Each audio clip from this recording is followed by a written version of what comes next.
And I can't hold it much longer. Gonna let go so I can be free.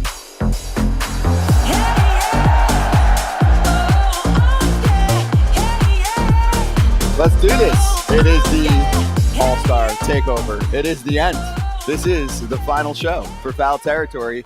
We'll be on for the next couple hours leading up to the All-Star game. We're in Arlington, Texas. We're at the MLB Players House.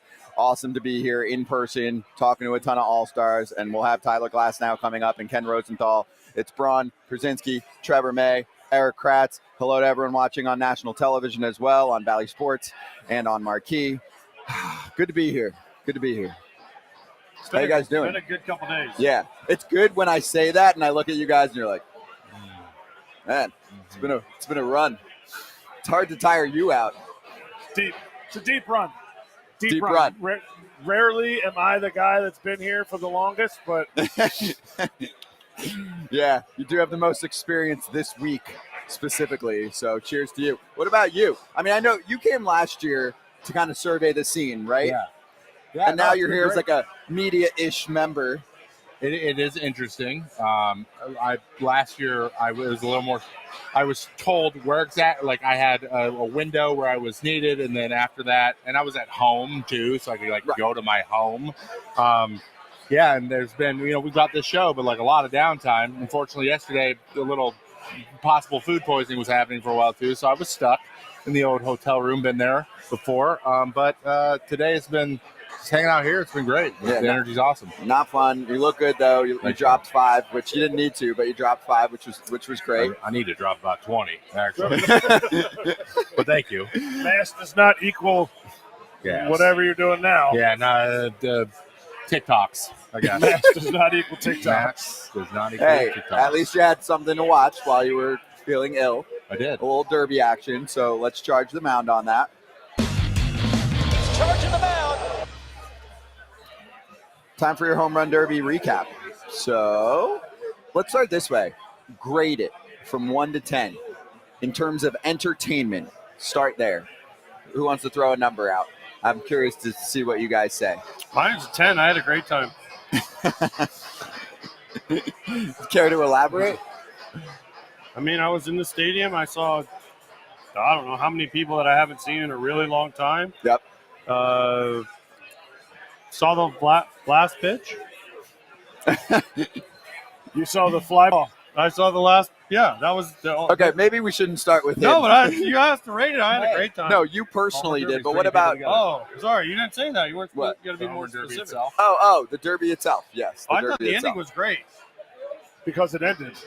That's why you but thought the way it it was. ended. Yeah. But I'm going to But put I mean, the the way Kratz it on ended you because, guys. When's the last time we saw one that close? Exactly. Yeah. Usually they're blowouts. They end early. I mean, it came down to the last pitch. That's got to count for something. And was it about that far from being tied, and we've got to go to overtime? Yep. Or maybe hits another one. Yeah.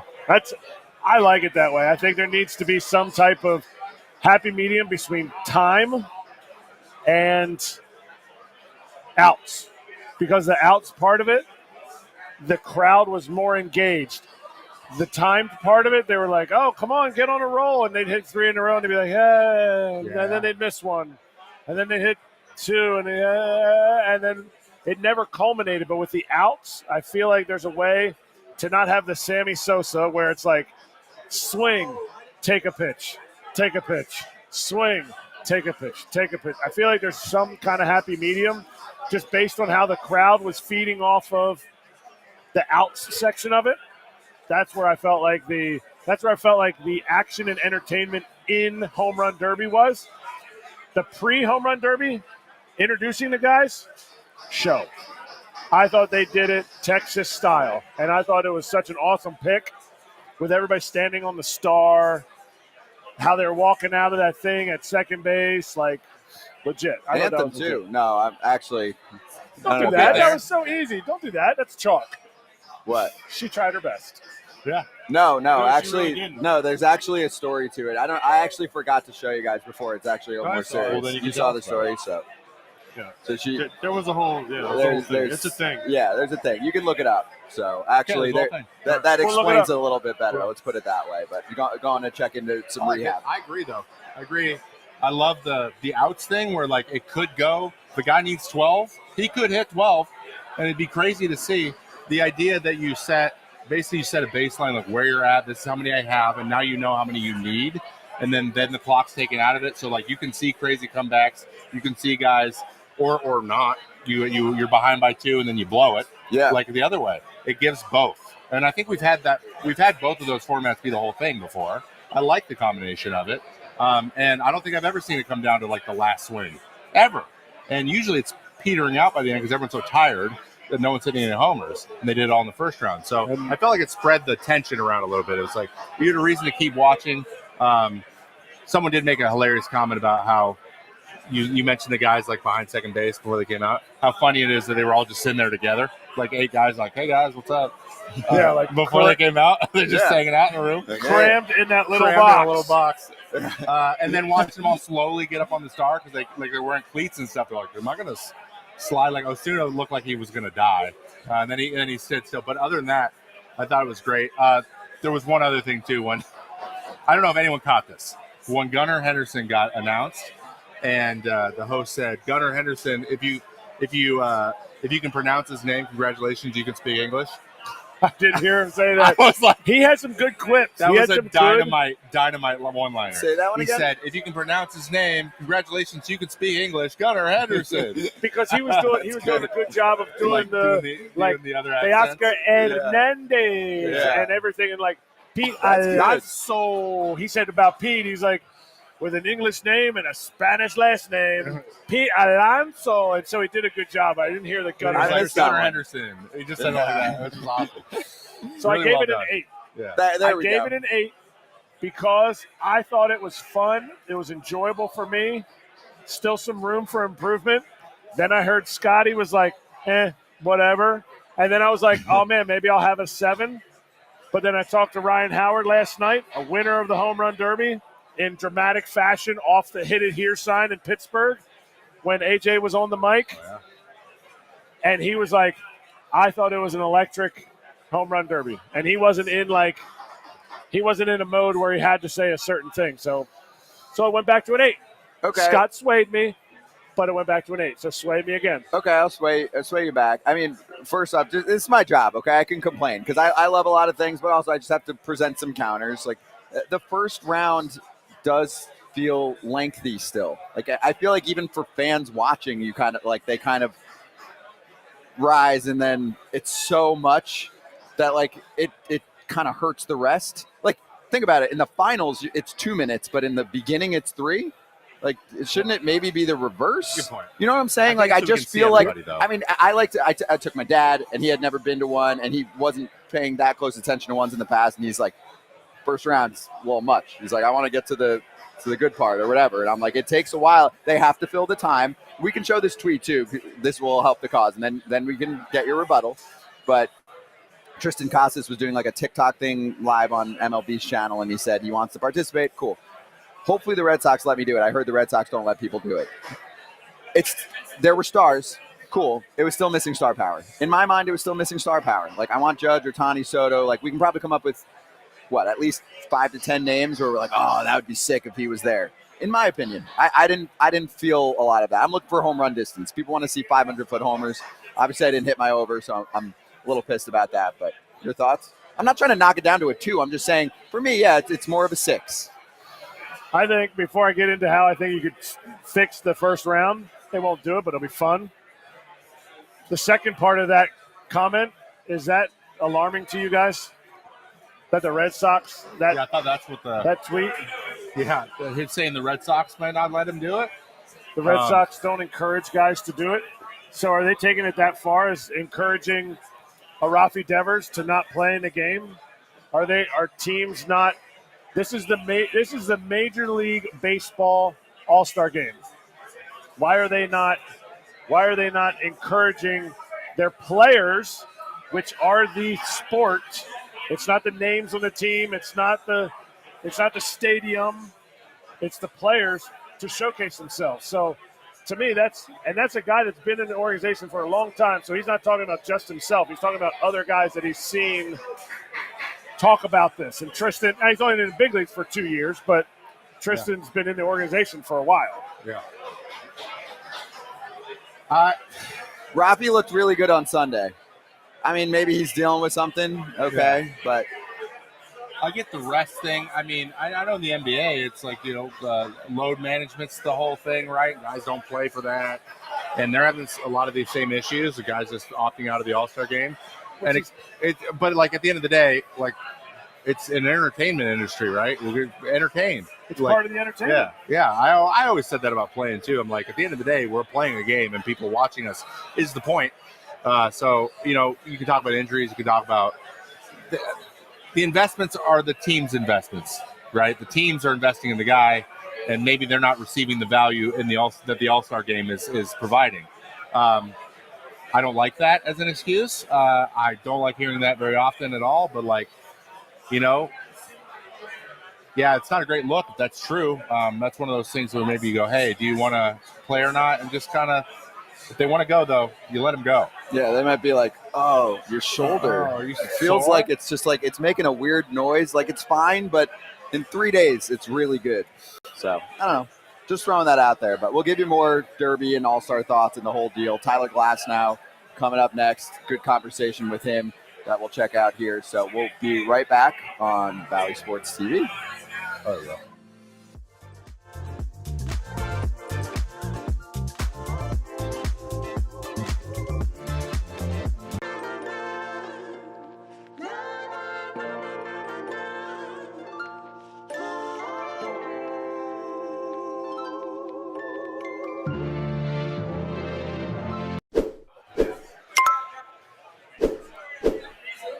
That's your cue, Kratz. Did you hear the noise? That's your I heard cue. it. You're Mr. Babbel. I don't miss it. What? You say I missed my Babbel? You're Mr. Babbel. Oh, yeah, because I'm just Actually, I really have to enunciate when we have a crowd here that's right. loud. If you're facing that way, it's hard for me to hear because people are getting after it. They're ready for pregame for the All-Star game. This is the pregame for the All-Star game. So anyway, 1 in 5 Americans have learned a new language on their bucket list. Make sure you go check out Babbel. It's up to 60% off at babbel.com/foul. Many different languages that you can learn. Favorite part of the app is? It's I know I'm putting you on the it's spot. just helping the enunciation part.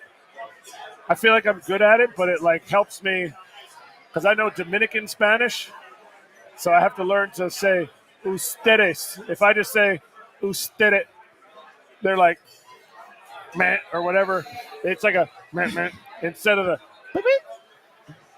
There it is. We might be able to play it again. I can't make any promises, but because I feel like if you hear it, it's like dog training for Kratz too. He's like, yes, You hear it. I did said it well. right. yes. I wish they would do that in real life. Like when I say something or I think something about saying it to my family, Yeah. and it's like, dun, dun, okay, then I just won't say that. Or on this show, like if it's a good joke or not, and AJ would definitely have the button and he can press AJ can have the battle yes button. or no. I need that button. Trust me. I need a lot of buttons. So. You need it more for Kratz or me? He just be like, depends on what the button is. Depends on what day it is too. AJ might hit the minute button a little bit more than others. Well, fair. So anyway, I'm learning Babbel Spanish. I want to keep working on, but I'm even there. It is. Yes, even considering some other languages, just so we can talk crap about AJ and other languages. But for the FT fam, up to 60% off your Babbel subscription at babbel.com/foul. That's up to 60% off at babbel.com/foul, spelled BABBEL. Rules and restrictions may apply. We will be right back with All-Star Tyler Glasnow.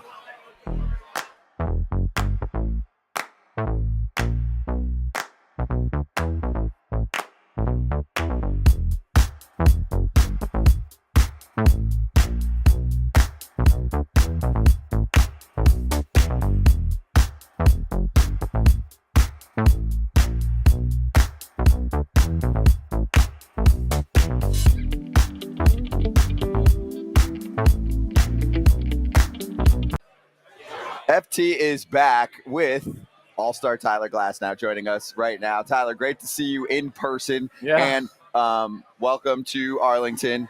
I'll get the crappy part out of the way. How are you feeling? How's the back? Good. Yeah, everything's good. Just like a small thing. I think with the All-Star break coming up, it just made more sense to just take the extra time. So but it's feeling good, working out still and everything. Took a couple days off, but now I'm back doing stuff. Timetable, schedule? Whenever they want me to start after the break. I'm not on like a limited thing or anything like that. Whenever Okay. they choose to put me in, I'm good to go. I don't know when I'm pitching yet, though. Okay. You don't know when you're pitching? Not yet. They haven't. We got a while before. But Like, teams normally like map it out. Like I'm after sure the I'll get a All-Star call break. here soon. I think I'm gonna like throw a pen and then we'll reconvene and do all You that. guys just have so many starters that it's hard to choose. Yeah. Yeah. Yeah. I can totally see Who that. makes that call? Mark? I don't Mark know how Pryor, to. Probably Mark and Doc could probably get together and like cohesively decide. I'm assuming. I don't know. Maybe Andrew's in there as well. How's the Yeah. communication process been with LA versus where you've been in the past? Like, is everything the same on a team-by-team basis? Operational stuff is super similar just because Andrew was with the Rays and then came over to the Dodgers, and I feel like a lot of this stuff is very familiar. So when I first got there, it was like kind of a seamless transition. It was really easy. The communication's the same. They both do a really good job. Both organizations kind of make it a thing to have like good communication. So it was good. I mean, right now I'm wearing your Oh sunglasses. yeah, there you go. I was Did like, you where put those them go? down? I'm probably gonna stretch him out. Watch out. Yeah, No. This is It's a wide thing. Yeah. like I'm trying. They're wide. yeah, exactly. They're wide glasses. Yeah. I'm not stretching them out, but even these glasses feel so big league. Oh, Like nice. just being next to you and like, I don't know. Like I feel like we're doing a disservice when he's not live. But the glasses are like heavy. They're They're a like heavy pair of shades. I feel like you went from the Rays to the Dodgers, and like you are a Dodger. I don't know. Like, It's in been the sick sense- so far. It's been sick, and we Yeah. talked about it before. But like, is the All-Star game kind of a letdown in the sense that like you're with the Dodgers, you're on an All-Star team all year long? Is there kind of a sense that like, oh well, this is what I see all the time? No, I think it's cool just seeing people that I don't play with in season. Like you see them from afar in the other dugout, and you're like, oh, I wonder how they are. And then now I have an opportunity to kind of see how people are in a clubhouse. So it's definitely different than like clearly the Dodgers have an all-star team, but like when you actually get a crazy all-star team together, it's way different. Just so many people. It's my first one too, so it's been like a crazy experience. What about the home run derby? You had a teammate, first Yeah. Dodger ever Yeah, it was to awesome. win the home run derby, and you were the guy for That it. was I needed to give him some waters and yeah. some towels. Tell us a little bit about that experience, because you were the guy doing everything for him. Yeah, it was sick. I feel like when I would watch the All-Star game, when I wasn't an All-Star, like even when I was little, the This is your most first one, right? the most FOMO was Yeah. always watching the home run derby and like people getting to help out and like do whatever and hang out.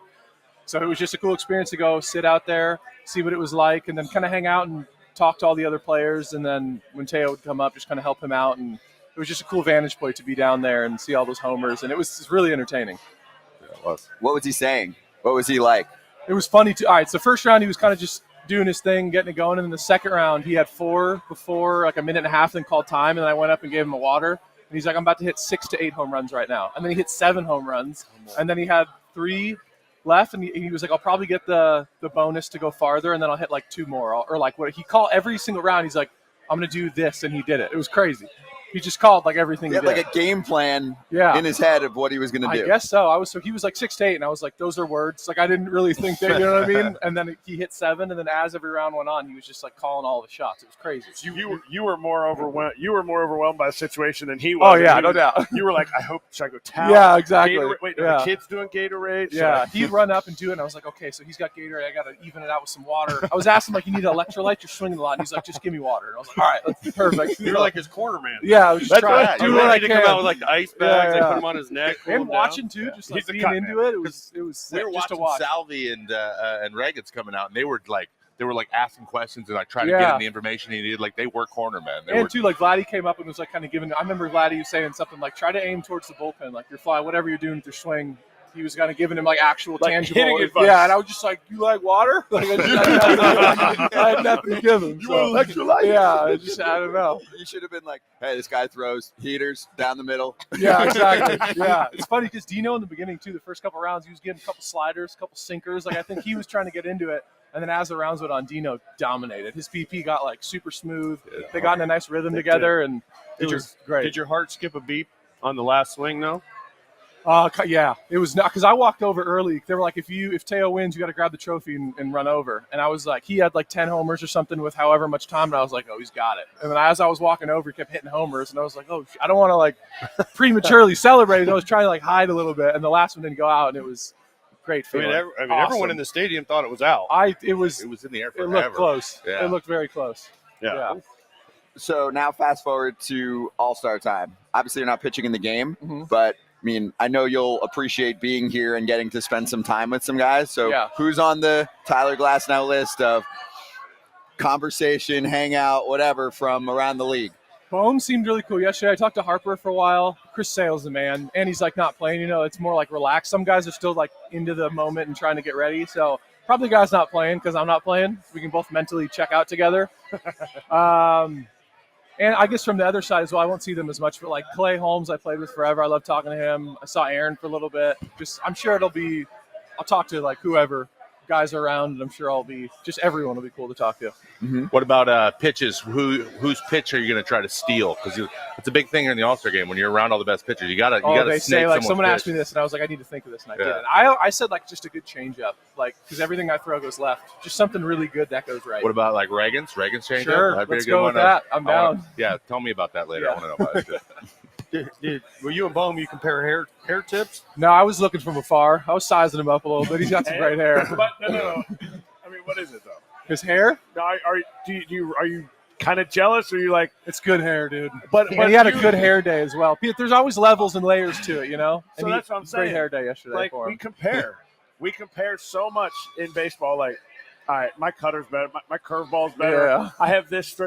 You looked at him, and you're like, I still got you, Bomer. I don't know, dude. He's got the nice curls going Yes there. or no? Is I your don't know. hair better than his? I think we're even. It's a boring answer, but I think it's even. I gave think both it's of you a guys scale. in the last 12 hours. I gave both of you guys a hug. Mhm. I played with both of you guys. You win. Oh, sick. You All win. right, good. And We'll your take hair it. smells delicious. Oh, thank you. I appreciate Plus your that. guy won the Derby last night over. Yeah, right. So right, you kind of right, have a little right. bragging We got, rights now. a little up going on right now for All sure. right, so Paul Skeen starting Yeah, for your team tonight. yeah.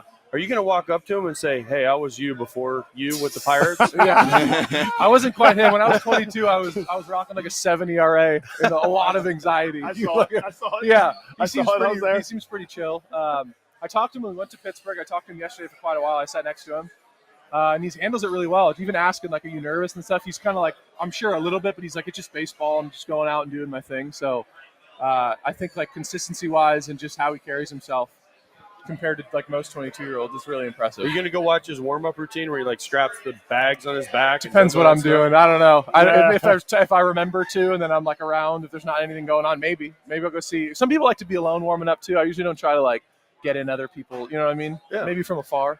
Can you take Yeah. us through some of the absurd things you have to do as an all-star? Like, how many things have you signed? Like, because they give you a schedule. Yeah. And you guys can attest to this. Like, they give you a schedule, and you have to do this much stuff. Can you give us like a small overview of it? Yeah, it was earlier you go, and it's actually like not as much. I also think because I'm not playing, I don't have to do as much stuff. But you get in there, and then you sign like there's 11 boxes of balls, and I think how many is in each one? For 16 in 12. each? 12? A Okay, dozen. 12. A dozen. I should It's a know that. dozen Yeah, box. that's true. I didn't know that. Baker's So, dozen. yeah, whatever that is, 11 times 12. Someone do the quick math. You just sign all those. A couple things you sign, then you go out to do media. You sit at like your little booth, and everyone just like the second it was like a Black Friday Walmart sale. It was insane. They have everyone lined up, and then they like let it go, and everyone just like, whoa, everyone's sprinting to Shohei and like Skeens in them, and then you're just sitting there, and then the media just kind of comes in and asks you questions, and you're there for I remember how like 30, 40 minutes, maybe longer. I don't really remember, and then you go in more media, and then you hang out and just talk to people. It wasn't crazy. Other people had to do more like TV stuff, but I wasn't playing, so I didn't have to do it. Did they still have the room with autographs? Because I remember. Yeah, They it was used in to- the clubhouse this time. Oh, they used Yeah. to have like a separate room. Okay. And it was like 1,000 autographs. I'm sure there are some Because people it was that like, probably there would be like wine bottles and balls. Yeah. And everyone had their jerseys. that in might be there. today. I think that's what that is today. Because home run derby yesterday, I think all the autograph stuff might be today. Yeah. 'Cause I remember in Pittsburgh, they had the cage. They took the batting cage. It's in the Okay. visiting clubhouse. Oh yeah, And that was you sat in there. It took forever. Yeah. It was like, I think that's why they put it in the clubhouse too. I think people try to dodge it. If it's in a separate room, it's like didn't see Yeah. it. But now it's in like I the would. center. Now it's right in of it. front Yeah, of you. exactly. What I would do. Yeah. did you, since you keep saying you're not playing, but you're still an all-star, did Yeah. you get to do all the cool shoots that Fox has? I only did the saloon one, like the one me and Teo went in there and did like you guys did it together? I did one there and then I took like a picture. But most of that stuff, the Fox like broadcast stuff, I think is for dudes playing. So our media guy was like, "You don't have to do it," and I said, "I'm not going to do it." Like just the stuff I have. I rode the bull. Oh, there you go. I didn't even see the bull. Someone else was talking about the bull. Yeah, okay. I got to ride the bull, so that's cool. It was fun. That's good. You never did more done media it before. stuff. He's also not playing. Yeah, I'm also not playing. Exactly. Exactly. And they're like, if he falls off, we don't care. Yeah, there you go. Exactly. You fall off. Want him to fall. Yeah, they gave me the thumbs up to go faster, and I was like, yeah, go faster. And like, at some point you're going to fall off, and I'm like, well, I hope that that's was the point. Yeah, but You didn't fall? I never fell, but That's I also good. kind of was like, all right, that's good. Yeah. Because I didn't realize how much because you have to use. You're like, the adductors get going. and yet it's just like a little Addu- rope. hey, Yeah. adductor. Adductor. that's Adductor. right. Adductors. Yeah. It's not a groin anymore. You're adductors. Adductors. No, it's just two different things, right? Yeah, Adductor. I don't know. Totally. They're Two whatever. different things. Yeah. Catch. Yeah. Close. They Some- for some apparently people. guys pull them a lot now. Yeah, I I was don't gonna know. say. Yeah. That's a thing for The sure. White Sox struggle with their adductors. Yes, they do. Yes, they do. Can you have like a cocktail or something during the game? I had some whiskey before. I don't think.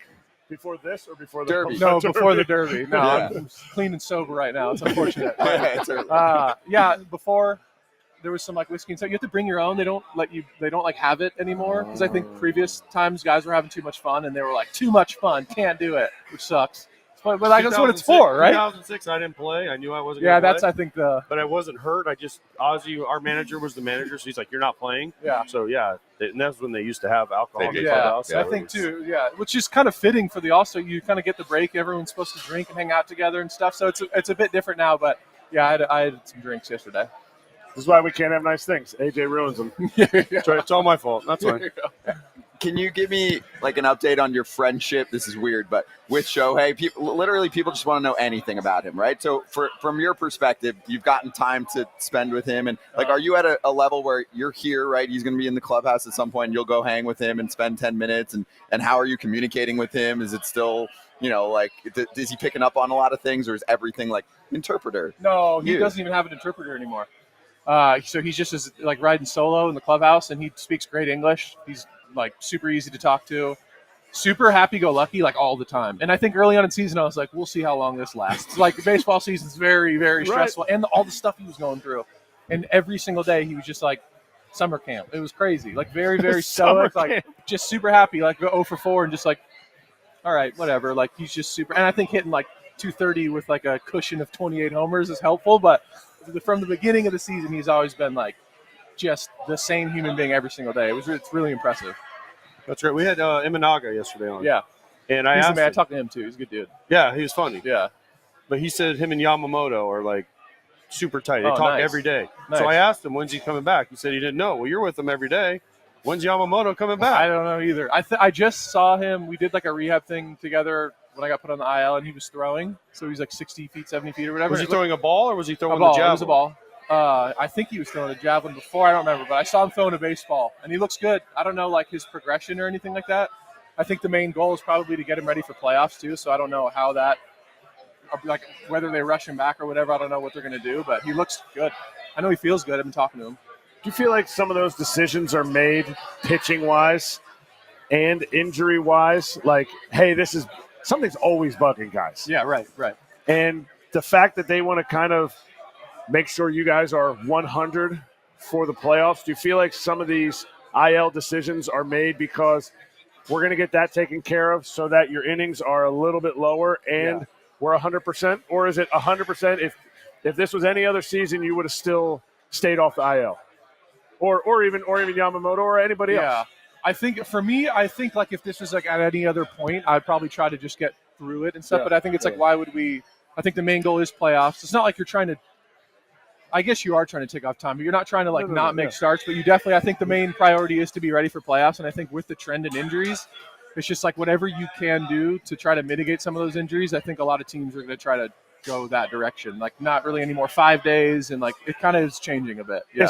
Especially when you're 7 games up, 9 games up. I think that's a big crucial. If you guys were 1 game up, you think it would have still been the same decision? I think it would be much harder for me to be like I think if we had 1 game up in division, I'd be like, I'm not going on the IL. Like there's not, you know what I mean? I think that is a lot of, it's like a strategic sort of like we are up, I think it was 8 games at the time, and it's like, I don't need to like try to get through this right now. How's the pickle juice? Good. It's working well. Did you get a sponsorship from last time? No, I haven't reached out. No, just keeping it concealed in my little pickle juice shop. They need to reach out to you. There you go. Well, dude, great to see you. Yeah, Obviously, good to see you in guys. person, always great to have you here. We Yeah. appreciate you coming on throughout the season, too. Enjoy the game. Yeah. I will. Drinks Are you- on, AJ? No, but I want to know. The red carpet. Are you nervous?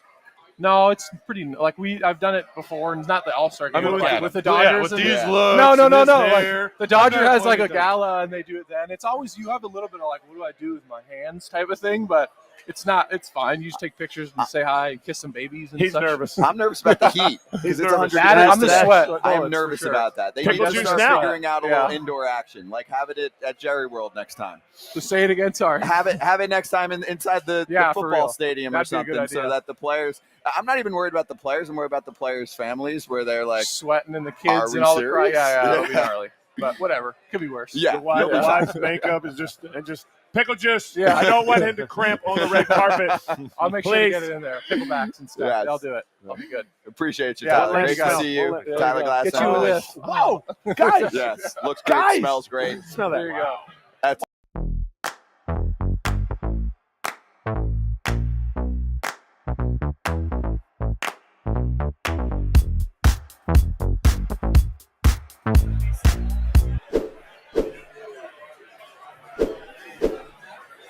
Okay, FT fam, it is time to tell you a little bit about what I'm wearing and what Trevor is wearing. I swear, I was between that and this, I swear, this morning, and ended up going this route. Good thing, would have been a little weird. Wait, this shirt? That shirt, Okay, That this exact is shirt. getting I have weird. that You shirt. have too many because you wore the shirt yesterday that I wore on the that's plane. what I'm saying. You guys are close. A little too And I close. only You're brought you're three. One pitch off. You're one pitch off. Okay, what's the third one? What The color? one I wore yesterday, the okay. red. Okay, so the red. So, okay. For We have to anyone that's bring unaware of tomorrow. what we're talking about, it is Vuori. We are wearing their apparel on FT, and it is a new perspective on performance apparel. So if you're sick and tired of old workout gear, it's a fresh look. Vuori's everywhere right now. You're seeing it like on many players. Obviously, our guys will be wearing it throughout the summer. You'll get to see all of the different styles that will model. Like I brought this one up today, the men's core short, because I think that's one of the ones that you really like, the core short. Yeah, Do you like Core short. liner or no liner in the No short? liner. No liner. no Okay. liner. Mostly. Unless I'm at the Mostly. beach or something. Yes. Well then, okay. So the core short has the boxer brief liner, and I liked the line in here that they put for confident commando wear. I mean, it's kind of nice. So do you? But anyway, we love Vuori in all seriousness, and for our listeners and our watchers, 20% off your first purchase at vuori.com/foul. You have to go to vuori.com/foul, or you can just use that nice little QR code that we put up there. Beautiful logo too. VUORI.com/FOUL. I know that. AJ, did you place your order yet?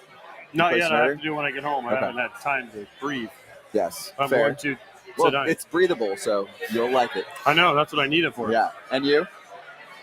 It's on the way. On the way. So Trevor and me are your models today. But if you have any questions, let us know in the chat. And just to let you know what's coming up, Ken Rosenthal, a couple segments from now. But first, we're going to do a little All-Star Game preview in a moment.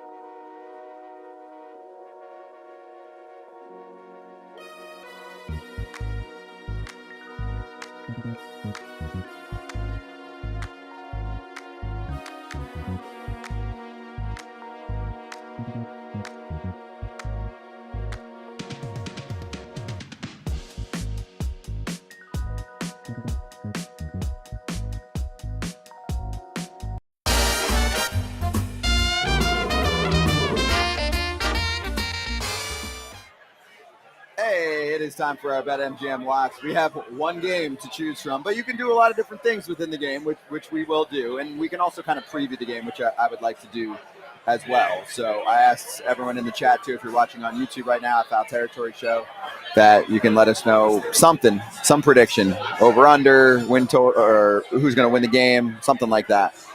Also, just before we start, I was just thinking for for AJ, what's tougher, getting through all-star coverage or catching a doubleheader? Getting through all-star coverage, catching a doubleheader was easy. Most people would be like, that's wild. Most people die catching a doubleheader these Much days. easier to catch a doubleheader than do this for days. What do you days think? and days and days. Easier. So wasn't that catching a doubleheader? Yeah, not that hard. Easy. I'm probably talking to the wrong guys. Because Do you you're hear in this? it. Yeah, I get that. Yeah, but you've had some I gotta sit catchers. and watch it for 18 hours. I'd See, that's- probably rather catch it than watch it. True. Yeah, But you've probably worked with some catchers where they're like, yo, I'm beat. I can't do a doubleheader. I mean, I don't know. I think catchers are kind of by the time they get to that level, they're like, you know what? Just tell me when I'm done. Let's do it. Like, you can't really afford to be like, I can't catch 15 innings. You might have to someday. And if you go in with that mindset, catchers are usually the toughest dudes. I don't understand how you guys are so tired all the time and have to hit. Blew my mind. I'll get to them, though. What about a triple header? There's got to be something. Hey, let's put it this way. I mean, no one likes doubleheaders. AJ has no problem catching 18 innings, but if he catches 18 innings the day before the All-Star break, 19. It's 19. 19? oh, they said I just rewatched the highlight, and they said 18. It was 19. It's 19. 19 innings. Dude opted out of the All-Star game like he's in the NBA. I did not opt out. Like, It's not my decision. They opted him out. It was Ozzy. Opted me out. First Yeah. ever guy to wear Nike catching gear. First guy to ever opt out of the All-Star game. He's like, load management. It's true. Papelbon wanted to give up that homer to Jermaine Dye in the That- ninth. Right. And that set off 19, 19. which is amazing because Francona was letting all like Beckett and all the pitchers for the Red Sox who played the Red Sox leave. So like there was dudes walking through the there's a cricket on the ground too, by the way, only in Texas. But like Beckett and those guys were walking out in the tunnel with their luggage in like the 12th to catch their flights home. You saw them? Yeah, they were like, oh, so-and-so left. Oh, yeah, there goes so-and-so. Gosh. And by the way, I feel like Scott right now. Why? Oh, yes. Because You can every get it party anywhere. you go to or everything you go to, they give you a different wristband. So I feel like Scott going to his rave. Like, look at What's all this? By the way, What's have the you tried to movie? get this one off yet? No, Good I luck. Coming off. Good luck. Scissor. Chainsaw. You need a scissor. Maybe a chainsaw. Oh This my reminds me of, what is it? Office Space. Not enough flair. Yeah, More look at all your flair. flair. You haven't even got any. I took You most of already mine off. have 23 pieces of flair. I have flair every day. That's the minimum. Sorry, I'm just trying to bring happiness to the show. Anyway, now let's try and bring people some wins. So let's go down the line. Are we going to backtrack, I guess, to Monday's locks as well? Hello. Yeah. Kratz picked up the dub. I had 2 dubs yesterday. What was your other dub? 1,200 plus 1,200 for Teoscar to win it. You said that on the air? Okay, fair. I picked I Teo thought you too. I picked told Johnny Teoscar. Gomes before. He was like, you have to pick one. I was like, Teoscar Hernandez. You But should my have heard actual me. lock was terrible. There was 473, so it was close, but like I'd have to look at all the distances. This was not a distance home run derby. I was sitting there. Someone else said it too. They were like, juice the balls more. I'm like, I agree. They're like, metal bats. I'm like, yes. Bring it all on. When mine hit, it was Pete Alonso. First swing is a home run. Dude, I went crazy in my section. I was the only person in my section. I was like, yeah, let's go. And everyone was like, and then I stopped cheering for Pete. I was my lock excited hit. for you. Yeah, mine took forever. It's annoying to follow it all day because it's the distance. But yeah, his was like quick dopamine rush. You look, I like told my dad, I was like, Kratz has, and he hits one, and I look back at Claudia, our producer, who keeps track of all of our money bags, our tab, and I'm like, Kratz. She's like, got it. So all right, so you're on the hottest streak. Okay, so I'm going American League to score the first run. I think it's plus 150 or plus 125. I'm not 100% on that. It's plus 110. Plus 110? AL to score American first. League to score the first run. Right. And is there any reason why you're going that route? I feel like either Aaron Judge is going to get in that bat in the first inning with somebody on, and he hits sinker ballers well, and Paul Skeens is going to throw him a sinker or a splinker, and I don't think he's able to get that pitch, as my buddy Trevor May said, down and away, so I think there's going to be some runs there. Bold. Trevor, what do you think? Because isn't yours kind of tied to some first inning? A little bit. Action, too? I wasn't as bold to go against Skeens specifically, but Sure. I think there's going to be exactly one run scored in the first inning. I think someone's going to hit a solo shot. I think we're going to get that first inning. I feel like that happens fairly regularly. One of the pitchers gets tagged, and then nothing happens for 8 innings or 7 innings. Then something happens in the ninth. I feel like that's how these games go a lot. But you're saying that either Skeens or Burns is going to give up a run, or obviously you're saying even a solo homer. If I had to, I know this isn't part of the bet, but if I had to be specific, I would say Burns. You have a Gets- specific gets got. matchup too? There's Possibly Freddie. Freddie? Okay.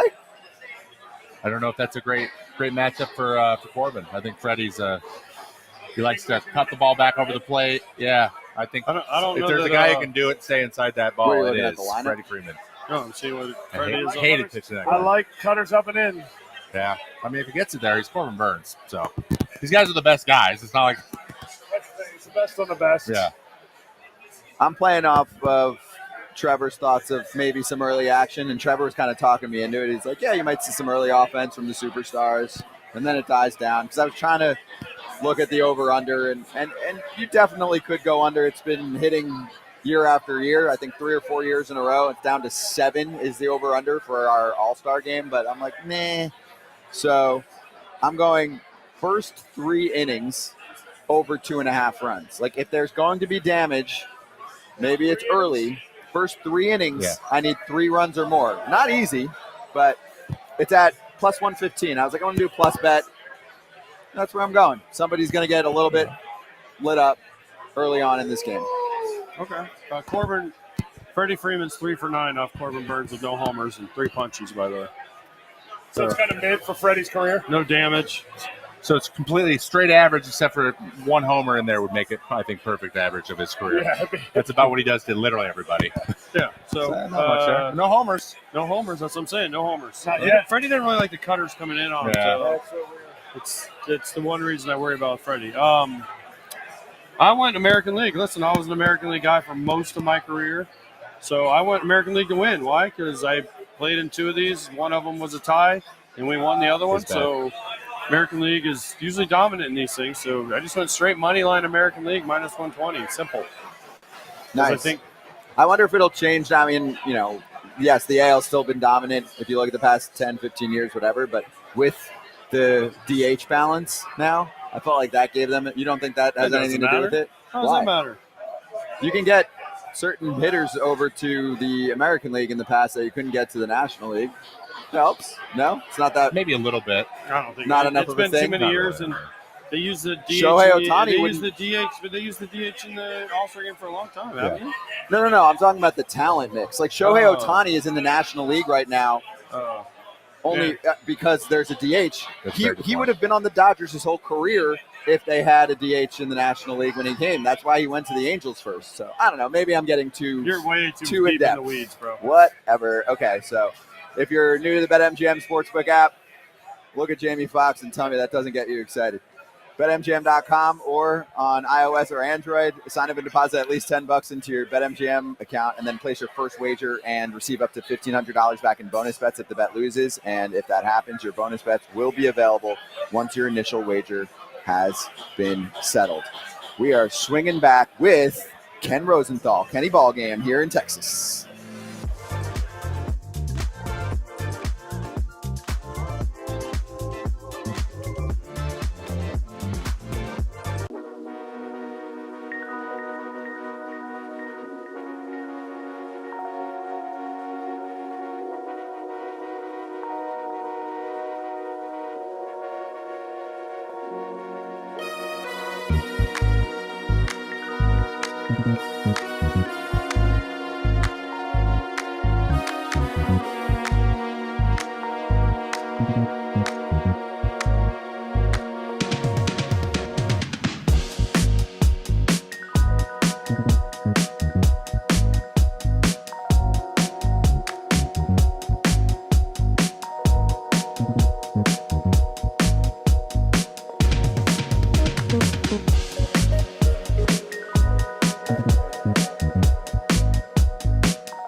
Back on FT. Always great to see our FT Senior Insider in person. That's one of the best parts of the All-Star game. Ken Rosenthal with us right now, and you'll hear him on the game on Fox later. Ken, how you doing? And you got anything good for us for the game later? Yes, but I can't reveal. No, it's going to be good. And it's going to be good because of Skeens, I think. It's so different to have a guy like that starting the game and so much talk around him that I'm actually more excited for this one than usually. And especially the start of the game, Yes. right? The fact that he's starting the game and we know he's going to face Quan and Henderson and Soto and maybe Judge, that is pretty cool. Mm-hmm. Do you agree with the decision to put him at the front of the game? Totally. And are you cool with the other side too, with Corbin? Yes, and to me, this is not just the best players, it's a marketing event too. So if Skeens doesn't have the most starts or the most innings, I'm good with it. He is the hot guy right now. He's the it guy. And for those reasons, he belongs there. And I remember years ago, this must have been 20 years ago, it was a war to get Dontrell Willis, who was the Paul Skeens of his time, into the game, just into the game. Now, at least the sport gets that we need this kind of thing.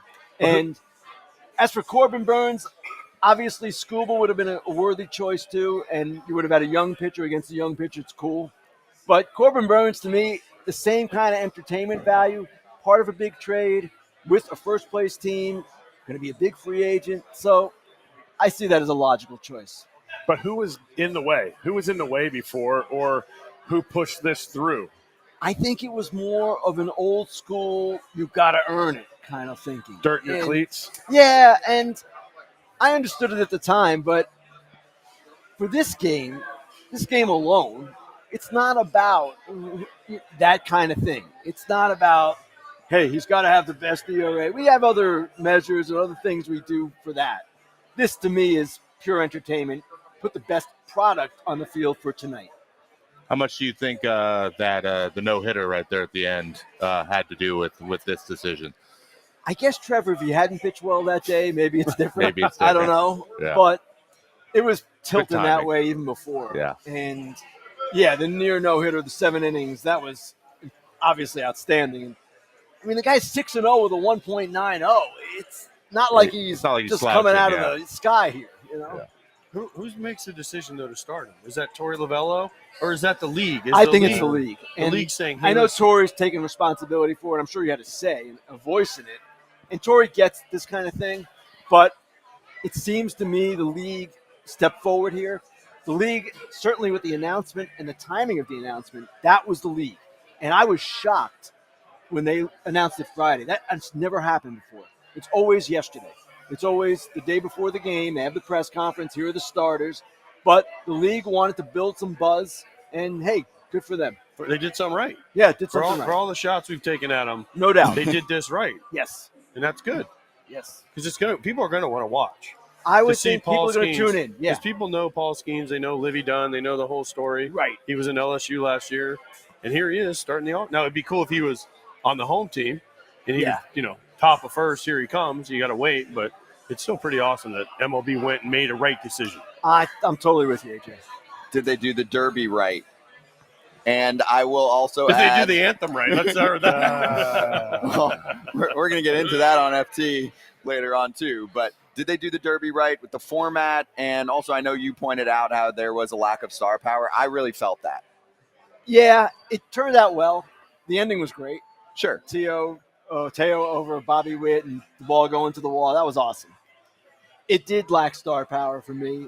Thought the rules were fine. I'm not a Derby guy. I'm not like all excited about it. I love that people like it. It's cool, but it doesn't do much for me one way or the other.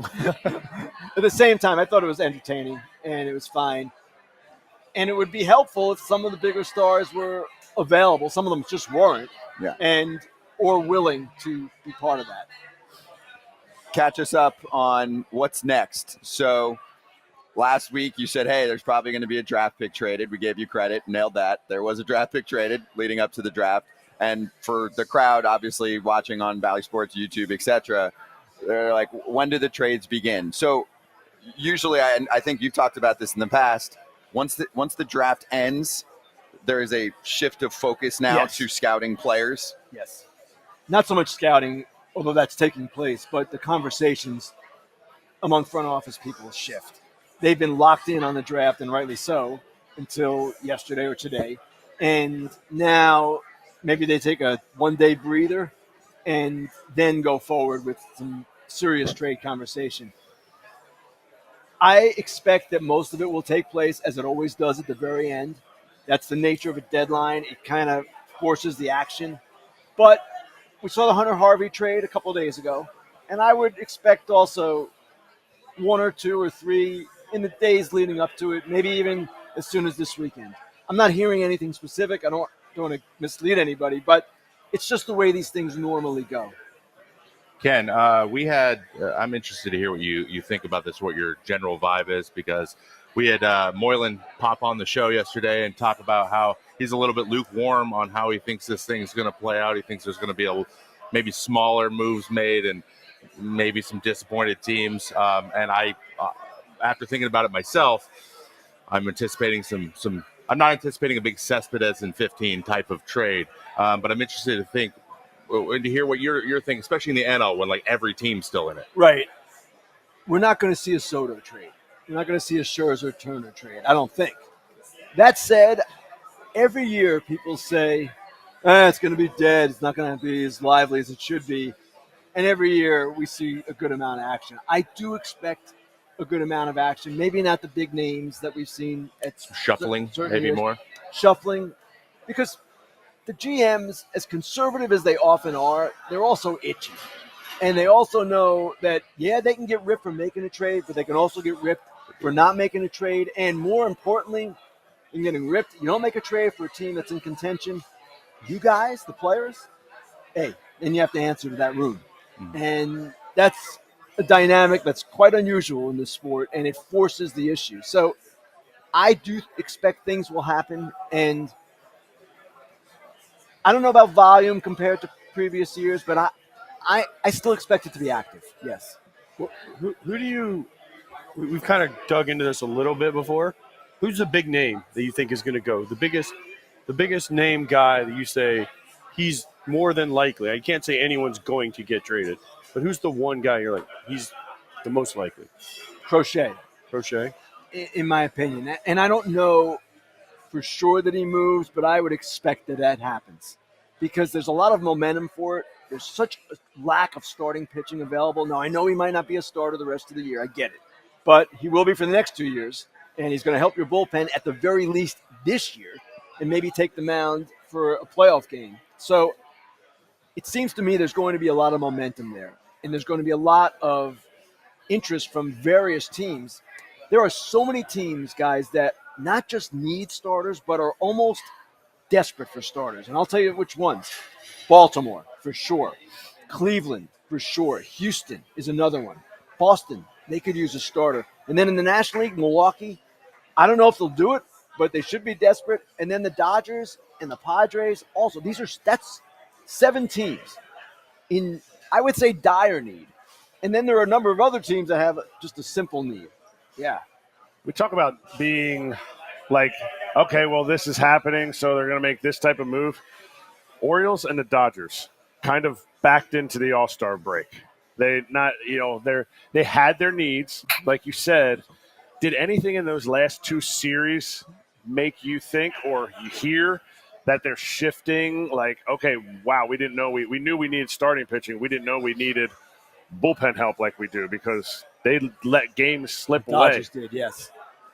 I would expect that the Dodgers knew even before that they needed bullpen help. And maybe that exacerbated it in their minds that, hey, this is not going as well as it should. But it's amazing to me. You spend $1 billion in an offseason and you're still full of holes. It's incredible. And even the Orioles, they're really good.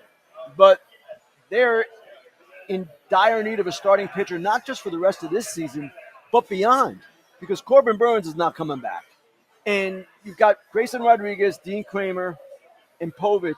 They're under control for next season, but those are the only current members of the rotation who are. Bradish is hurt. He's going to be out. So Crochet for them makes all the sense in the world. They have position player prospects that the White Sox badly need. I'm not saying it's going to happen for sure. Things, can go either way, but that is an obvious match right there. One of the names that you came out with was Jazz Chisholm. Yes. Jazz, you're saying will be moved, and he played second base the other day. Yes. Is that what are we doing here, guys? Is that a sophomoric reminder that, oh, hey, guys, don't forget the fact that he plays second base, or is it just something that happened? It's not sophomoric. It's a blatant reminder that we are willing to trade him as a second baseman. And I don't know that I recall anything that naked. I mean, to me, that was the most obvious thing in the world. And the Marlins, we know who they are. We know what they want to do, and it's to move anybody making money. And that's why I expect Jazz would go. Luzardo would have gone. Tanner Scott certainly is going to go. He's a potential free agent. But they're going to make some moves, no question. What are the Marlins doing? Because I know they brought in – they Tearing made the it down, playoffs last year. Yep.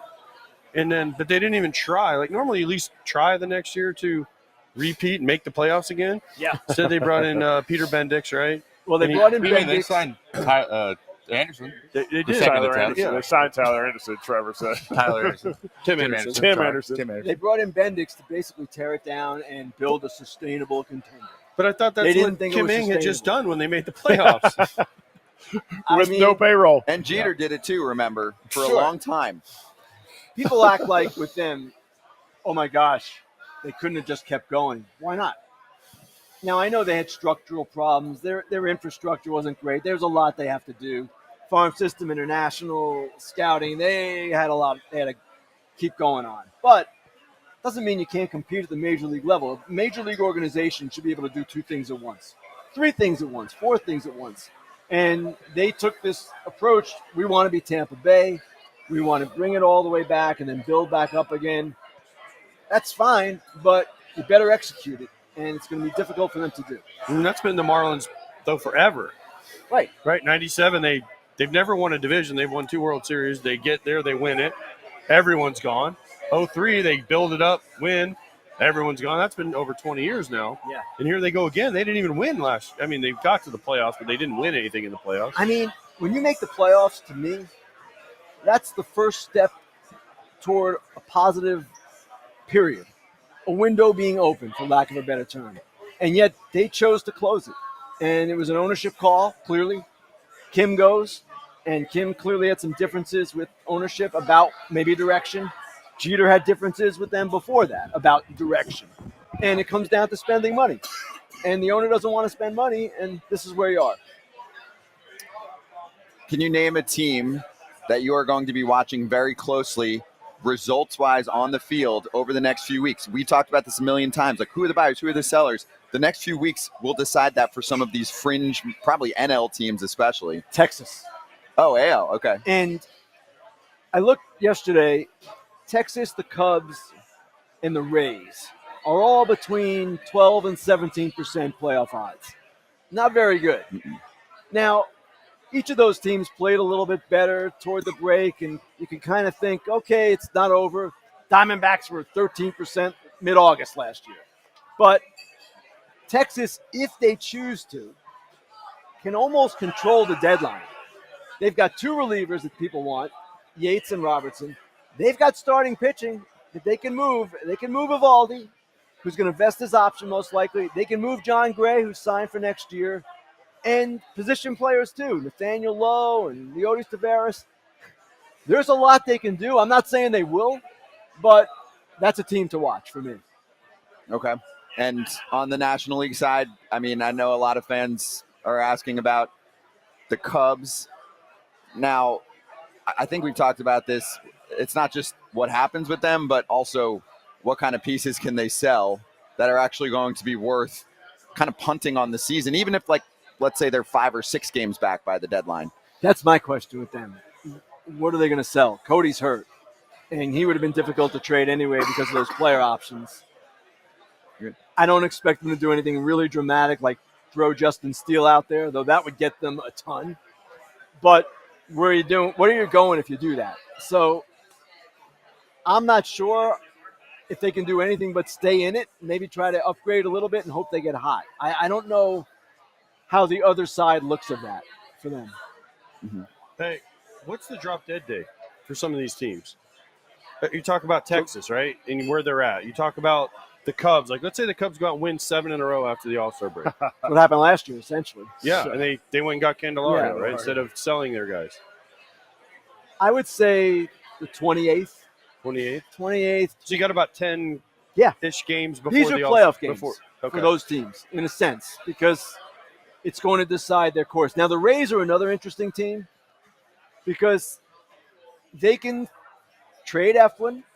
They can trade some of their relievers, Fairbanks, and maybe they can bring in guys too and still compete.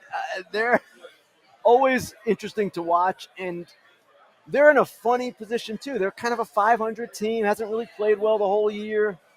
So that's another team in that same kind of bucket where they have to be watched closely. Yeah. Okay. The Rays always do this, though. Yep. They're like, oh, we're going to trade somebody, and then we're going to bring people in. And Yep. somehow they still sneak into the postseason, or they're right there till the end. And everybody wants to be the Rays. And it's Right. like, if you breathe the oxygen in Tropicana Field, then you're automatically hired for another team. So it's just amazing that how they do this all the time. You know what's interesting about them, guys? Sometimes executives from big market teams will say, you know, I sort of wish I could be them. They're not under the same kind of scrutiny as other teams. There's not much media there. There's one paper in Tampa Bay right now, one paper. And the fans, it's not like they're filling the place. So it's not like their attendance is going to tank if they make moves. If they trade Eflin, fine. The attendance will be the same the next day. If the Cubs trade Justin Steele, well, maybe they'll still draw, but that would be an outcry. It's not that way with Tampa Bay. It gives them a freedom that other teams don't have. It also feels like if Texas did that, there might be an outcry from their fans after winning. Yes, but the only thing is, AJ, they've got the World Series championship in the bank. True. And All right, so they've shown that. another team I'm interested in is the San Diego Padres. Okay, last question for you before we go. How long have you been wearing the Tevas when you walk around San Diego? Because I saw Ken in shorts and Tevas the other day with a T-shirt on. And I was like, casual Ken on Saturday. Is that a Casual question Ken about with the a- Padres? Or with No, a no, K. no. With the Padres, but I knew it would draw you in. He baited you in with the Padres. Yeah. Casual I don't even Ken. think, AJ, what I was wearing on my feet had a brand name. They're like from a flea market.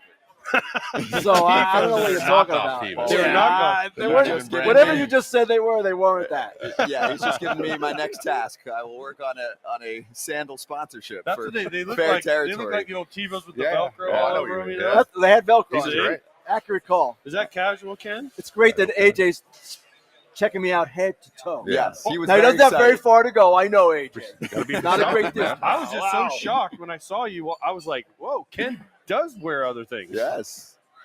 AJ, I always tell you, man, you don't know the true me. Well, that's because you'll never do anything other than go to the ballpark. That's true. Can't argue that. I mean, I saw you on an airplane. We shared an airplane. You didn't speak to me. You walked by me like you didn't even know who I was. So, I mean, I get It's it. grinding, man. He is. He's Grinding grinding. on that 7 a.m. I flight? was, yes. Yeah. Actually, I was writing. Yeah. You can also, of course, always catch Ken on Fair Territory Mondays and Thursdays. Thursdays are live with Milano Rizzo. Ken, great to see you in person. Two guys. Great seeing you, man. We'll be right back on FT in Arlington.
Spreading rumors time. Have you seen that one? Have you seen that little? I haven't. I'm excited to spread some rumors. Yeah. I like that one. That's one of my favorites. Pretty Just good. wanted to point that out. Whenever someone, who's not always on with us sees it, just like, are you impressed? All right. Anyway, let's go over Commissioner Rob Manfred's comments today, talking to the media. I'll give you the choice, Trevor. Do you want to start with draft picks, uniforms, or the zone? Uniforms. Tell us about the uniforms, Rob. All right. Well, nice and simple, but it sounds like the uniforms that have teams at the All-Star game, like your team logo, could come back at some point. He mentioned that there's a discussion that has gone on, and that the quote was, "I'm aware of the sentiment." So it's like when you're trying to convince your parents about something, and you're at another stage of convincing. Yeah. Perhaps. Maybe we're to the second round of PowerPoint presentations to make the case for the new unis come back, but you got to get through round one to get to round two. So I like it. And obviously, it's a pretty easy consensus that everyone wants to see that back, right? You can tell them your little variation that you came up with. Yeah, I mean, just have your big league uniform. We'll go Dodgers, for example.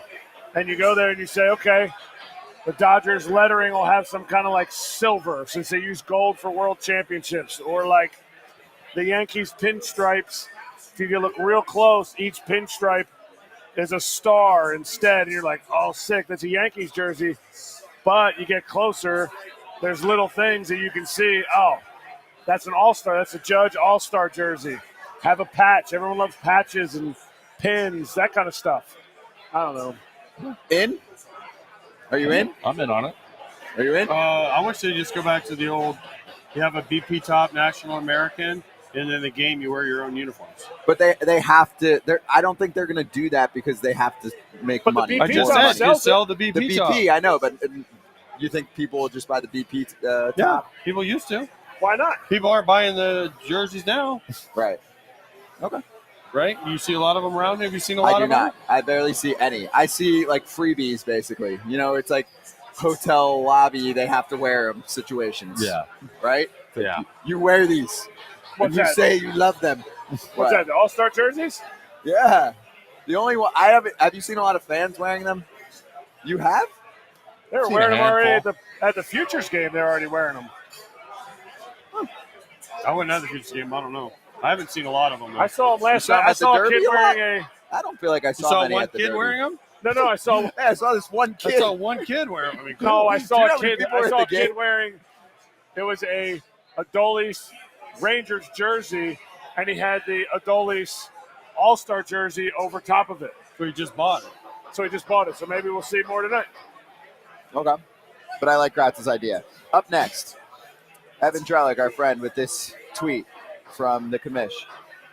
He said, the commish said it is possible that MLB would test the automated strike zone challenge system in spring training in 2025. And 2025 is next year for anyone that's keeping track, which could lead to potential implementation in 2026. But it is not a guarantee they will move on that schedule. And he feels the spring test is important. We talked a lot about this.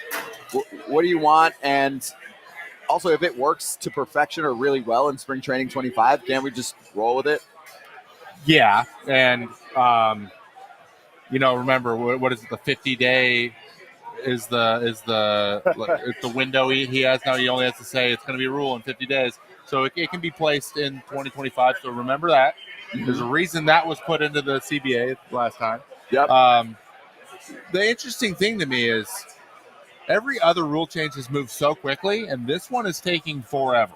And the hang-up is the really interesting part for me because I feel like everyone top to bottom, and I don't know how you guys feel about this, I think the challenges are awesome, and the fact that both sides can use them. That's a new strategy type thing that I think would be something to work with and a new way to, like, the managers have to use with their teams and what guys can use and what can't. A new thing to make fun of rookies about on the bus. There's all kinds of fun stuff about it. But the zone itself is also getting smaller, and I think that's what we're trying to figure out. It is smaller in AAA. People don't know that, but it's in terms of square inches, it is smaller than the traditional zone is. Why is it shrinking? Obviously, because hitters can hit more pitches when they're in a smaller zone. I mean, it's for offense. I think they're not shy about saying that. I get it. I understand.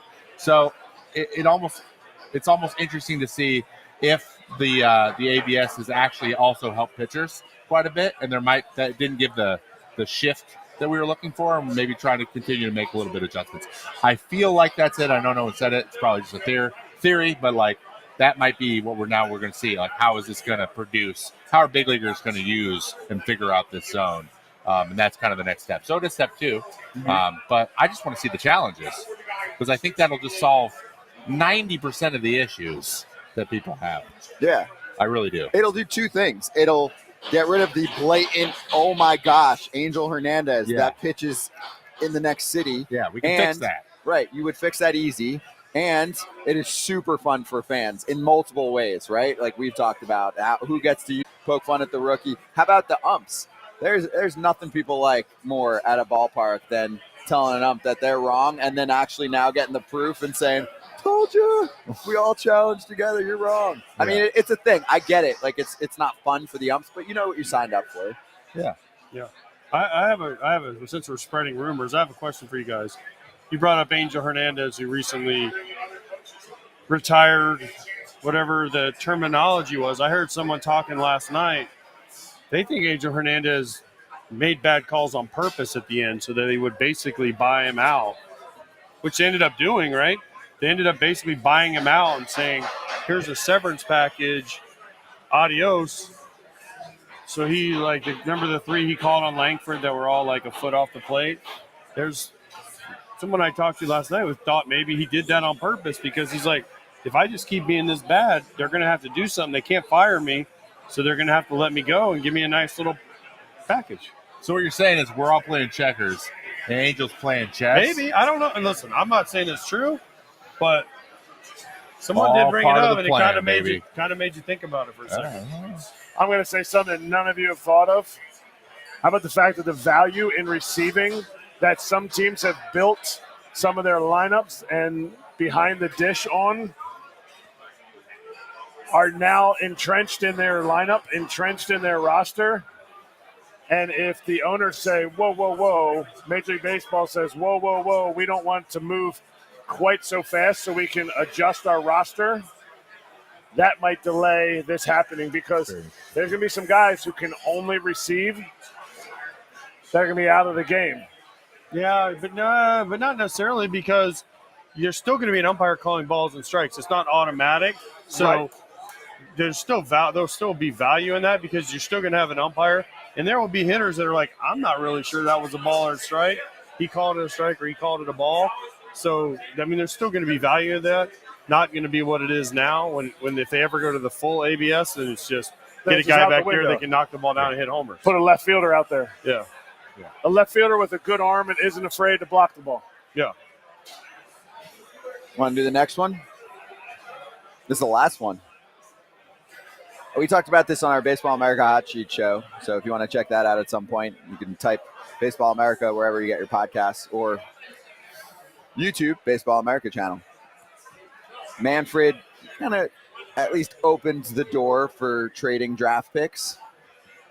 I'd have to find the exact specifics, but here, I actually can do it. But the way it was described, at least by either JJ Cooper or Carlos Collazo from Baseball America, was like they would consider it, but it would have to be collectively bargained because we'd have to negotiate it because, you know, it would only be good for everyone, but you'd have to like get something back for it. This is, I mean, we don't have time to go over that part of it, but you guys know what I'm talking about, right? Yeah. It's like, oh, well, we'll give you this world. We will give you something entertaining, draft picks being traded during the draft.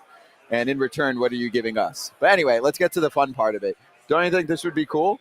If we have, a few nights ago, hey guys, the Dodgers just made a trade with one of their top prospects to get into the top 10 rounds. Dodgers fans haven't had a top 10 pick in a long time because they're always good. I don't know, just stuff like that where it just gets crazy on the day of, and all of a sudden you're like, wait, I got to know who the top prospects are. I never care about that, like the top 10. I don't know. I think it's pretty fun about the NFL draft. I think people really like that. Wasn't there a movie about that specific thing? So I think it's, I mean, then it changes kind of how the lottery thing works, and are we allowing the top 5 teams to get rid of their picks? Why would it change the lottery? Well, It'll change the bonus pool. It will change the bonus pool too. Like, let's say the Dodgers go up to number 4. They trade whoever. They trade a big player. Like, oh, Freddie Freeman's last 2 years of his contract got traded for, the 4th pick overall. Well, the Dodgers still only get whatever the 29th pick. They still only get that amount of money, but now they have to sign somebody in the fourth pick. A lot of adjustments have to be made. So there's a way. lot. Yeah. If they retake and push the bonus pool and slot money up, if you move up a spot, there will be tons of trades. If not, teams are going to be like, I don't know. Because they don't know. We don't know who's going to do well in the draft.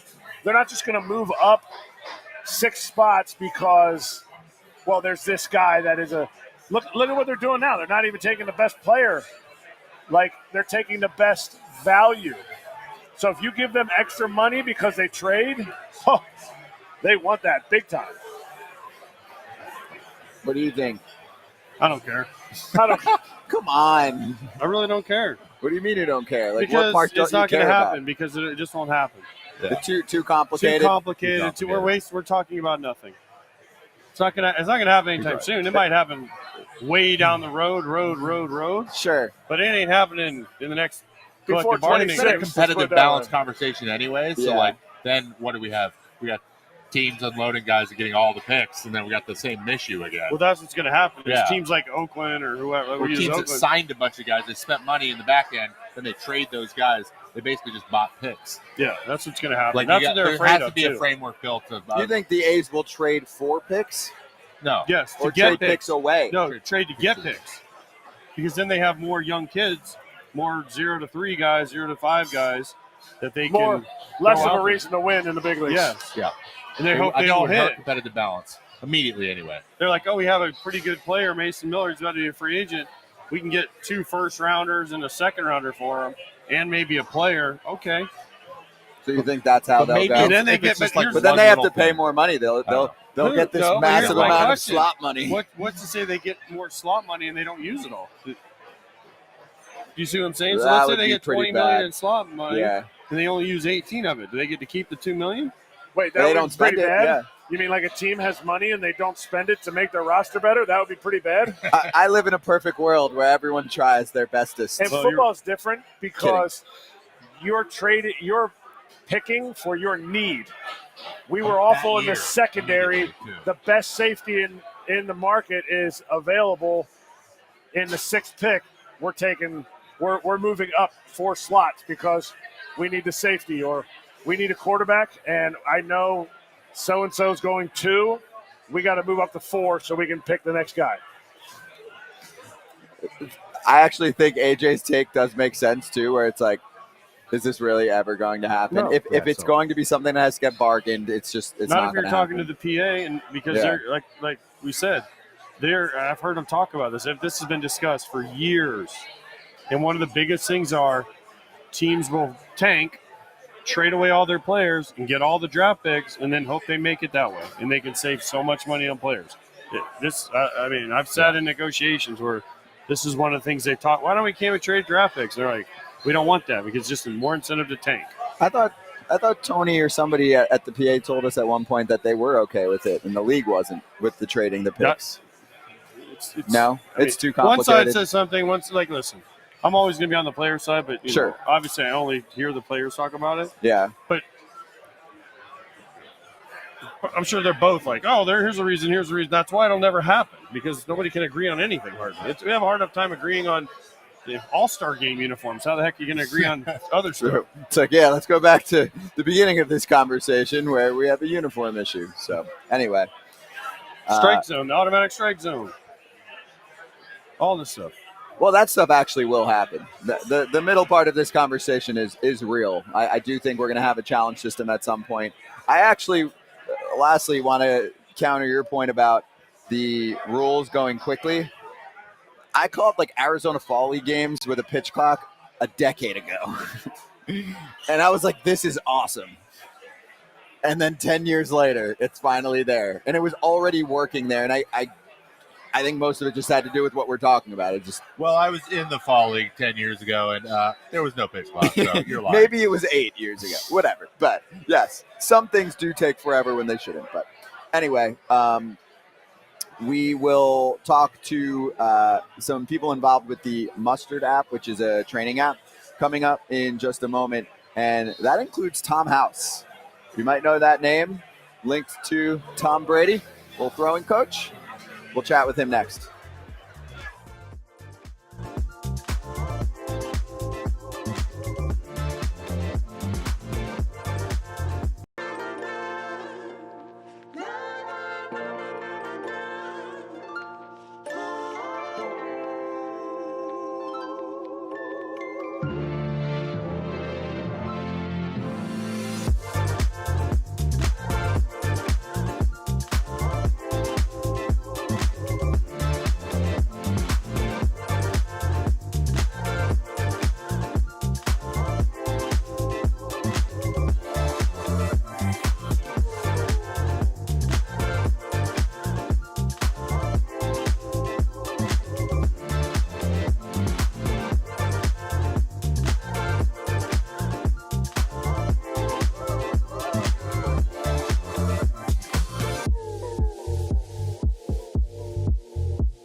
Hey, look at this. We got 6 of us on one show right now. Foul Territory is back.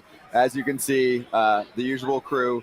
Rocky Collis is with us right now, too. Rocky, great to see you. Thanks for having me. Excited to be here. Yeah, very excited. Rocky coming from Mustard. We're going to get into the app. Also, Tom House, can you hear us, former big leaguer? Can hear you and see you. Awesome. Tom, it is great to have you on as well. How are you? And I guess I'm going to jump right into things, too. I want to start with a bang. Like, how do we fix arm injuries in baseball right now, Tom? Boy, it's crazy. There are so many variables involved, but it boils down to probably 4 basic things. Mechanical efficiency, functional strength, the ability to recover, and pitch totals. You add in those 4 things with the fact that kids are pitching too much and not throwing enough, that they're specializing and they're playing year-round. There's a whole lot of variables that have to be addressed before there's going to be a solution. The good thing is people are trying, and I think we will have some answers before too long. So I hear that they're pitching too much, they're doing all this, but when you pitched, guys would throw 300 innings. So they weren't pitching too much, and the injuries were much less severe. And then how would you make the argument of this? You say they're specialized. Find me a Dominican Republic kid. He grows up playing baseball from the time they're 2 years old. They sign at 16, and they blow out, just as frequently or less frequently. I don't know the numbers, but they're in the same boat. So explain that, because they're specialized. They're not out playing other sports.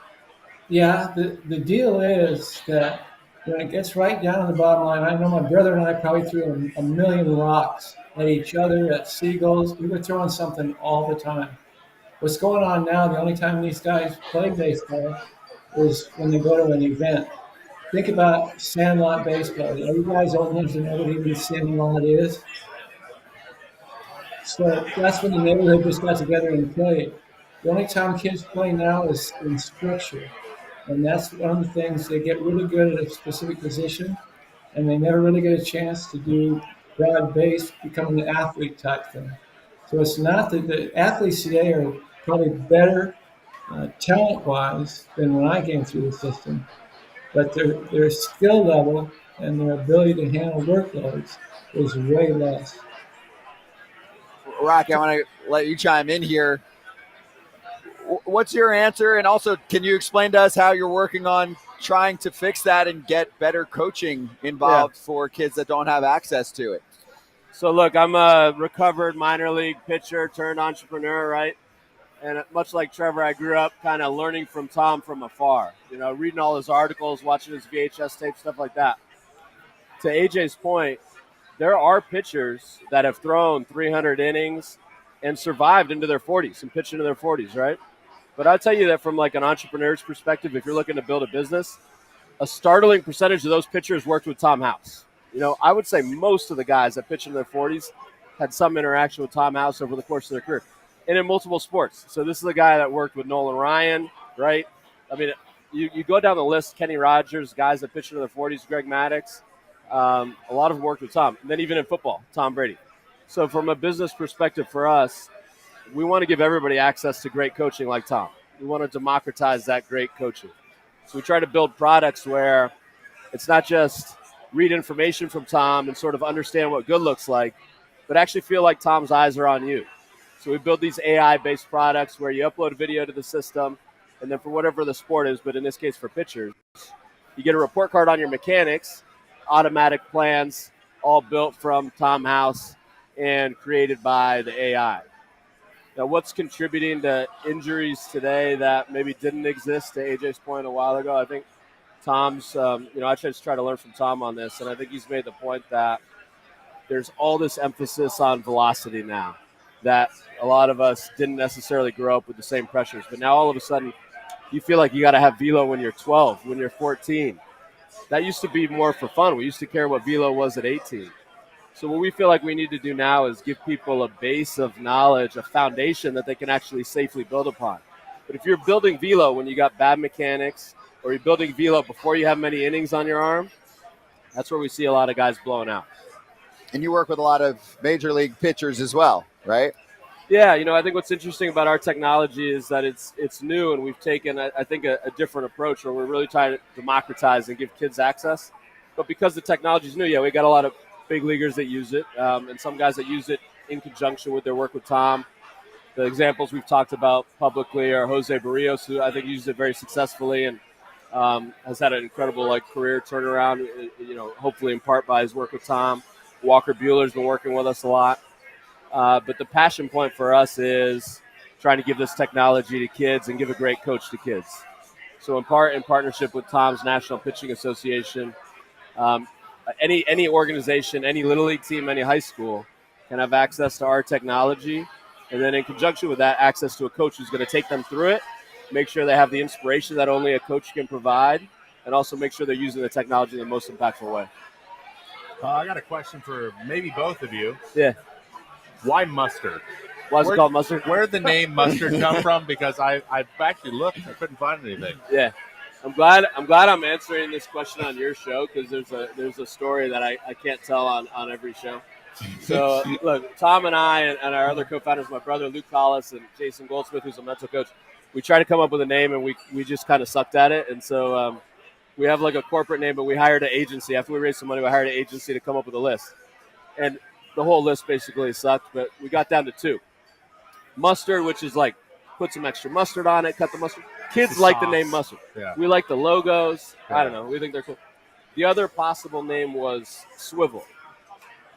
Now, golf is another big sport for swivel. Is one of Tom's mechanical variables. Yeah. It's a mental thing that we teach, like swivel from something bad that happened to something good. So some people like swivel. Justin Rose is our main golfer and investor, and so we got on a team call, and Rosie happened to be in the car with one of our co-founders, and so it was before he was an investor, and I just said, Justin, what do you think of these 2 names? Justin's from England. I said, well, swivel, in England, if you tell somebody to go swivel, it means go fuck yourself. So we pretty much ditched that one at that point. And then he said, on the other hand, mustard. I will stop you too while you're mid-story. We got to keep it PG for the audience, if we can. Are you messing with me? I'm not. We'll tell you Got to after. keep it PG for the audience. On the words, the story's fine. All on right. the words, though. All right. I thought not that was messing foul with you. territory. All right, Yes. all right, understood. We're on TV, Anyway, yes. on a PG point, he said mustard. That's what kids in England say for that's cool. That's the mustard. So we went with that. Yeah. There you go. We almost made it. I also didn't expect that to be Trevor's question.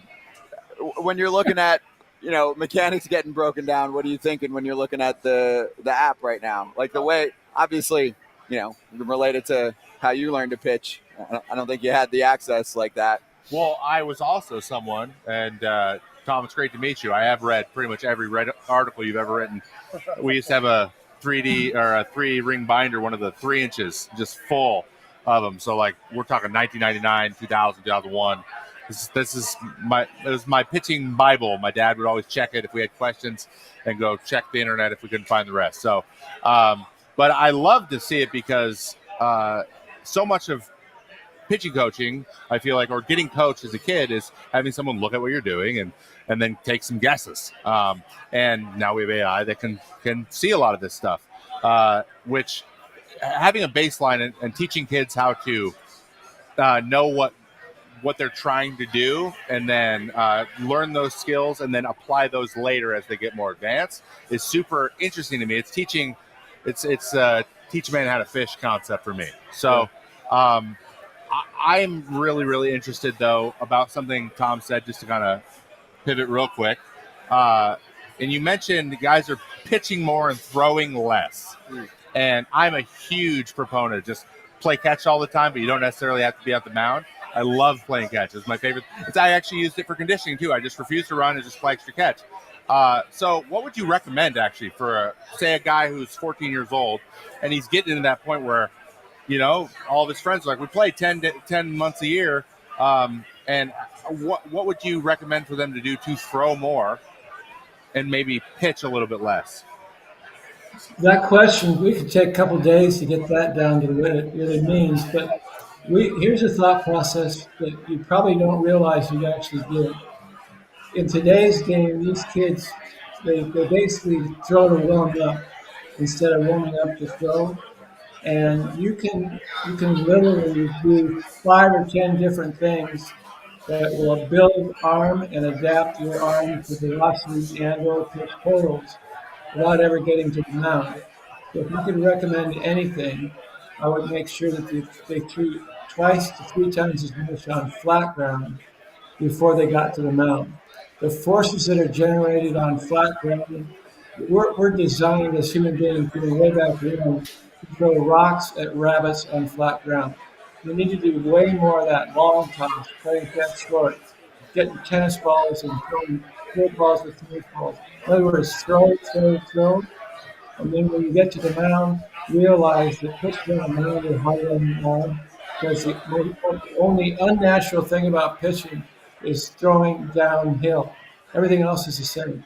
So build your volume, do all your adaptation stuff on flat ground, and then when you get to the mound, just make sure you don't overdo it. Your pitch is going downhill, especially in game conditions. Does that make sense? That's all. I love it. I love flat ground. Thank you. You've been preaching it for a while. I've been preaching flat ground forever, and you guys just Yeah. don't like doing it very much. So, but I love flat ground, so I'm gonna take that one to the bank. Well, Trevor, maybe I'll add one more thing if I can to that. I mean, actually, I was lucky. I got to talk to John Smoltz for a while last night. I know he's on next, but he was big on this. How can you get guys to the point that when they're pitching in the big leagues and getting outs, they're a little bit more at a cruising level, right? Like if you're max effort every pitch, there's going to be a timetable on that, how long you're going to be able to do that. Yeah. And so I think a lot of what we're able to provide for our athletes in partnership with the Major League Baseball Players Association, it's a lot of classes, a lot of information hosted by all-star pitchers, where we're teaching kids hopefully not just how to pump the shutter all the time, but how do you get outs? How do you mix your pitches? How do you locate? That's a lot of what mechanical efficiency is about. So that has to be part of the equation if we're trying to prevent injuries. How can we get to the point that it's not 110% on every pitch? No, I love it. I appreciate it. Obviously, these guys, I mean, he's a coach, so I can see your brain churning, but we are out of time. But let's finish with this. Tell everyone where they can find out more information about what you guys are trying to do. Yeah, I mean, for any coaches or young players, obviously we're on social media. It's Team MSTRD on any of the social handles. Or just email us, info@teammstrd.com. Love to hear from youth coaches out there, young players. Feel free to get in touch. We'll get back to anybody who reaches out. Awesome. Thank you, Rocky. Appreciate you Thanks for having stopping me on. by. Tom, great to have you Thanks on for here. having us on. Appreciate you. Thank Thanks very you, much. Tom House, joining us remote. And, yeah, you can look up a lot more information, like Rocky said. We'll be right back as we have about 15 minutes to go before we get ready for the All-Star game.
later. More later. Let's get weedy. Oh, yeah, we're in the weeds. So let's just do one fun rumor. It actually sparks a decent discussion in my mind. So Juan Soto said yesterday the player he most wants to play with that he's never played with is Shohei Ohtani. And then he joined the Dodgers huddle during Teoscar Hernandez's home run derby round with Ohtani, Tyler Glasnow, and Vladdy Jr., and he was wearing a Teo jersey. The discussion for me is more player recruitment. Like, is this just prime, player recruitment grounds? Not this particular case, but just in general. Like, do you think sometimes dudes make friends here and then he's like, hey, we should play together? Guys do that all the time. Guys like, let's try and, there's many a person where I'm like, hey, we should play together. I think we'd be fun, or we'd have fun. And you meet guys wherever, out at dinner, or talk to meet somebody through another player, and you're like, yeah, I'd like to play with you one day. But it very rarely works out. I mean, there's been very rarely many times where this isn't the NBA where you can control where everybody goes, right? One agent can control everybody. This baseball. There's too many players. There's too many moving parts in order to make that happen. So, yeah, I mean, it's cool. I mean, would he like to play with Shohei? I bet he would. But they're not going to pay him and Shohei over $500 million, so he's going to be looking somewhere else. They could defer it till 2090, and then maybe they have a chance. I mean, maybe. I don't know why everyone's so excited about deferring all of a sudden. This was always something for me. The agents would be like, do not defer all your money. And now suddenly everyone wants to do it. But there's a difference with Ohtani, though. Yeah, he's pulling in 35, 40 plus a year on marketing. Situation. What are you really deferring? He's deferring some money. He's got a lot coming in. Yeah, Ohtani's deferrals are so that he can play with other players. Yeah, that's why he deferred. Other guys get deferred money because their agents are afraid they're going to blow through all their money, so they get them money. Yeah. That 10 so years. they can get the deal done, and usually that's the and thing. you get the deal done. Yeah, that makes sense. There's different reasons for it all the time, but listen, this whole thing, yes, obviously he'd love to play with Shohei. Yeah, Shohei is the best player in the game. When he's pitching and hitting, he is the best player in baseball, hands down. And everybody wants to play with Shohei, but you know what Juan Soto wants more than to play with Shohei? The largest contract ever. So there it is. That's how it's going to get done. Give him the most money. Yeah. Well, I have a question. So I have a recent example. I'm trying to get all the details, but there was like a Will Smith, Seth Lugo, Michael Wacha connection where Lugo, I don't remember what the process was. So whoever signed in what order, then the next one helped recruit the next one. There was an article about it. Oh, yeah. It was cool. It was interesting to see. But then my question on that was, well, do they get the biggest offer too? I mean, I know how it can spur an offer. Yeah. But also, I mean, generally, it's like, hey, you should come play with me. But okay, I just got an offer from another team for $5 million more. So sounds cool. But unless you can get them to go up, I'm not coming. Yeah, maybe those the team was in play the whole time, and they're just like, just choose the one that you already got offered from, even all things considered. And those three guys, I believe, we were talking about the Royals here, right? Yeah. Yes. Yeah. So I believe in terms of geographically, it's fairly close to where they're all from as well. So there's that part. I know that from knowing Seth. Like, he's from Louisiana. Like, being in the southeast of the United States was something that he did want to do. So that's also exciting. I believe Will's from Georgia, Wacha, general area. Same area, right? Yeah. Where And one so knows the other, and then this knows might the be other. like what I'm trying to say, stars aligning situation. Where Yes. it just so happened. It was kind of rare that all they three were all lined like, up. a couple of them were looking for 1 year deals, and Seth too. Seth too. Yeah, they're like 2 and 1 year deals. Like, you can Yeah. do that with that, but like, we're not going, hey, you guys all want to sign 7-year, $400 million deals the same place, same time? Yeah, all of us. Right. Oh, that's So, gonna happen. Dodger fans, if you're excited about Soto hanging out with them, Yeah. I would put the percentage chance, like AJ said, at He's a Yankee. pretty much zero. Yeah, exactly. He is a Yankee right now. Anyway, we'll come right back. We'll do slap hands, and AJ did a very special sign-off video for us that he's excited to show everyone. We'll survived.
Let's slap. Oh, that was Leclerc there at the end.